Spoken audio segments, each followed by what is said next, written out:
In the searing heat of southeastern India, women toil in the rice paddies. They are Dalits, the lowest of the social caste system, once known as Untouchables. Wading into the water to help them is an 82-year-old woman they call an angel. Dalit people had a very, very hard life. From morning till evening, they have to work in the field for a low wage. Victims of violence and discrimination, Dalits are often relegated to menial jobs and lives of abject poverty. Really, it is a hell. It touched my heart. It is very painful to me. Krishnammal and her husband Jagannathan were already active in the Indian land reform effort when something happened years ago that was so horrifying it changed their lives. In 1968, 44 Dalit women were trapped and deliberately burned to death in a dispute with their landlords over wages. Krishnammal's mission became clear. I feel God has given me this life to serve these people.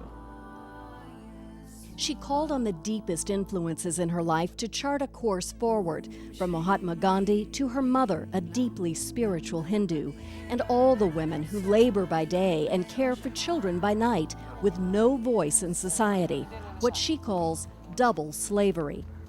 Such a hard life for this double slavery. How to free them, liberate them, that is my plan. And what a truly astounding plan it turned out to be. She marched village by village, calling Dalits to a powerful movement, and in 1981 created the organization Land for Tillers' Freedom, LAFTI.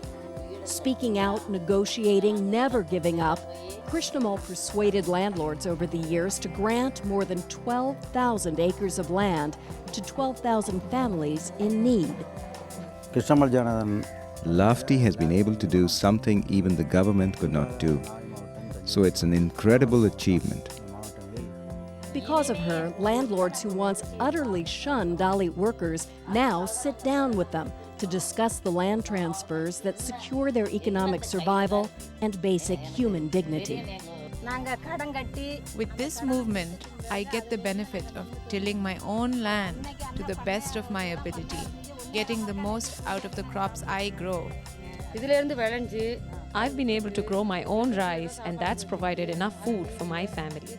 I'm also able to send my children to school, so we are much better off than when we had no land. And Krishnammal makes sure that land titles are always written in the names of Dalit women. When they get the ownership over the land, they have good status in the home, in the society, and they are able to command the respect of the others. It is a monumental triumph, but there is much more. LAFTI has helped nearly 2,000 families to build homes, moving them out of wretched straw huts into solid and safe new houses. We could never afford to build this house on our own, but with LAFTI, we were finally able to do it. So now our family is safe from the rain and the heat. LAFTI's programs also provide training so people can earn a living in carpentry, basket making, clothing, food products, and more. Orphans are cared for. Young people receive education, including computer skills. Rice is distributed. Relief is offered during floods, the tsunami, and other disasters. Domestic animals are given to families to boost nutrition and income generation.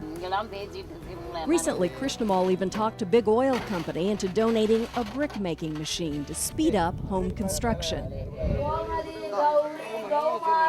But at the foundation of everything, Krishnammal nurtures the human spirit.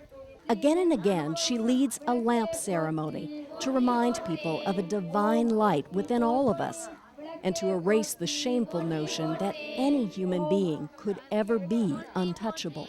I want to say to them, they have the every right for a dignified life, for a good life. We are created by God. And so, even now, after 40 years, she works on. Her goal is a total of 10,000 new homes for these families. She says it is not yet time to rest.